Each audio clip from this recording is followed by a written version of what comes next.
Hello students, तो आज video में हम डिस्कस करेंगे कि आपको और फूड इंजीनियरिंग में, फूड टेक्नोलॉजी में कौन से इंपॉर्टेंट एस्पेक्ट हैं जो कवर करने हैं।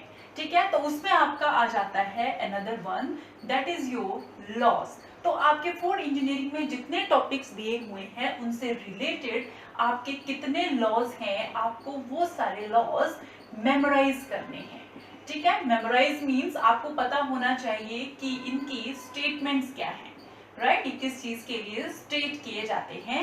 एंड सेकंड, इनको कहां पर अप्लाई किया जाता है, कौन से ऑपरेशंस में हम इन डिफरेंट टाइप के लॉज को यूज करते हैं। फॉर एग्जांपल, अगर कूलिंग लॉ है तो वो आपका कौन सा है, आपको ये पता होना चाहिए। ठीक है, अगर हम रेडिएशन की बात कर रहे हैं तो रेडिएशन के लिए कौन सा लॉ है आपका यूज किया जाता है। अगर हम पार्टिकल्स की बात कर रहे हैं तो पार्टिकल्स के लिए किस टाइप का लॉ जो है वो यूज किया जाता है।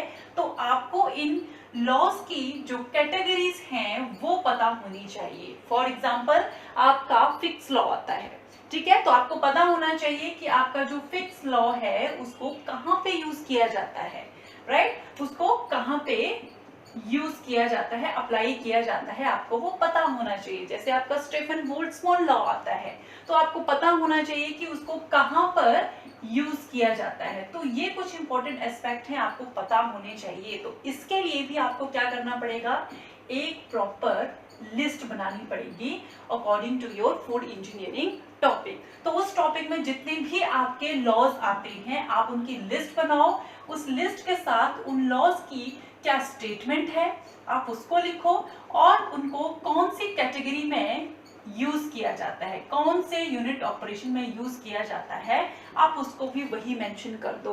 तो कई बार आपके मैचिंग क्वेश्चंस आ जाते हैं रिलेटेड टू दीज लॉज कि वो किस पर्पस के लिए यूज किए जाते हैं। ठीक है, तो ये आप सिंपल एस्पेक्ट जो है इसको बिल्कुल स्किप मत करना। ये आपका स्कोरिंग टॉपिक है क्योंकि यहाँ से 2 या 1 मार्क के क्वेश्चन आपके पूछे जा सकते हैं। ठीक है, so that's all for the today, take care.